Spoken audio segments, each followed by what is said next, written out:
I'm videoing the cat. And you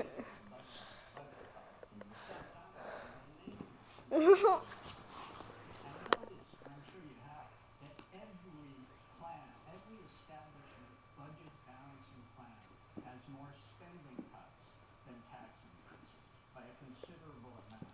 It's a politically driven issue. We've got to raise taxes not to balance the budget, but to reinvest in the economy. We have been neglecting this for a few decades now. Last point. Late this afternoon, the Democrats rejected the proposal that was put out by there's another bipartisan team proposal by Senator Representative Coburn that takes $600 billion directly out of Medicare. Is that a hopeful sign in terms of what's going to happen here? That at least there was somebody standing up and saying, "No, look, we have to have the right line about Medicare." You know, the problem is the national health care system. We can talk all we want about reforming Medicare. We won't reform it until we get to the heart of the issue. And that's what's driving these deficits in health care.